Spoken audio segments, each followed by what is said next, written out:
Sir last question یہ بتائیے کہ آپ سمجھتے ہیں کہ جو آج کا جو ججمنٹ ہے اسلام آباد ہائی کورٹ کی یہ انصاف کی فتح ہے؟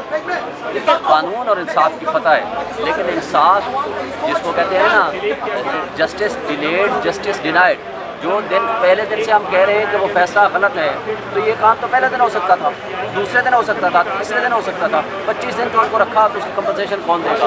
اس کا فیصلہ کون کرے گا کہ کسی شخص کو اگر ذہنی اور فزیکلی تکلیف ملی ہے اور ناانصافی بھی مبنی تھا وہ فیصلہ، تو یہ پہلے دن ہو جانا چاہیے تھا۔ بہرحال انصاف کی فتح ہوئی ہے، ہم اس پر پیچھے اپلیکیشن جو تھی وہ الاؤڈ ہے۔ اپلیکیشن میں ہماری پریئر یہ تھی کہ ان کو رہا کیا جائے، تو اس کا مطلب یہ ہے کہ ان کی ضمانت جو ہے وہ اس کیس کے اندر ہو چکی ہے۔ اس سے پہلے بھی ایک اپلیکیشن الاؤ ہوئی تھی، وہ بھی اسی طرح الاؤ ہوئی تھی، تو کیا آج بھی کوئی ایسا خدشہ؟ امید کی جاتی ہے جی، کیونکہ اس کے اندر ایسی کوئی چیز ہے نہیں، کیونکہ یہ تو بلیک اینڈ وائٹ ہے۔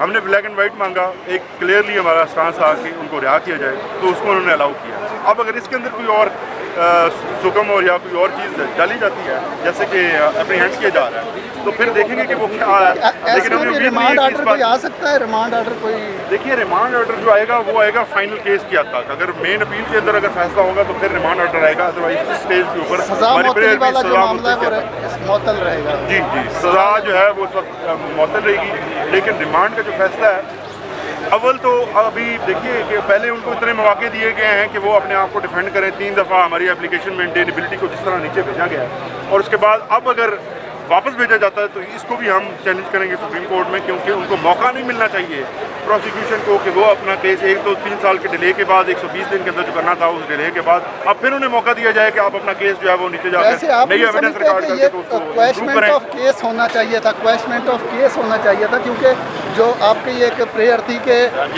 جج کو حق سماعت ہی نہیں۔ دیکھیے، اس میں ہماری ملٹیپل گراؤنڈس تھیں، جس میں سب سے بنیادی جو تھی وہ یہ تھی کہ آتھرائزیشن جو الیکشن کمیشن نے دی ہے وہ آتھرائزیشن قانون کے مطابق تھی۔ دوسرے نمبر پہ سب سے امپورٹنٹ یہ تھی کہ 120 دن کے اندر اس کمپلینٹ کو فائل ہونا تھا، لیکن یہ کمپلینٹ تقریباً 3 سال کے بعد تو اس اتنی بڑی ٹائم بارڈ اپلیکیشن کو کون سے قانون کے تحت انٹرٹین کیا جا رہا ہے؟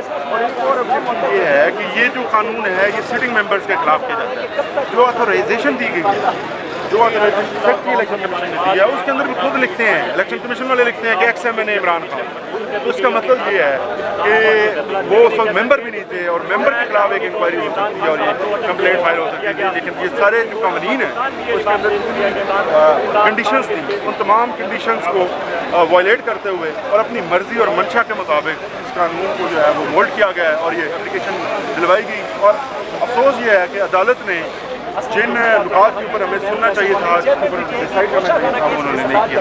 یہ سب سے افسوسناک چیز ہے، اسی کے لیے ہم یہاں پہ آئے، اسی کے لیے ہم سپریم کورٹ میں گئے ہیں۔ تو دیکھتے ہیں کہ عدلیہ کا جو وقار ہے وہ کیسے بحال ہے۔ یہ ایسی نظیریں سیٹ کی جا رہی، سسپینڈ ہو جائے گا تو اس کے بعد وہ بحال ہوگا۔ اور پارٹی عہدہ جو تھا اس کے حوالے سے کیا؟ پارٹی عہدہ ابھی بھی ہے اور وہ انہوں نے اس پہ کوئی فیصلہ نہیں کیا ہے سچ الیکشن کمیشن نے، وہ ابھی بھی بانی چیئرمین تھے ہیں اور انشاءاللہ رہیں گے۔ سر لاسٹ کوشچن یہ بتائیے کہ آپ سمجھتے ہیں کہ جو آج کا جو ججمنٹ ہے اسلام آباد ہائی کورٹ کی یہ انصاف کی فتح ہے؟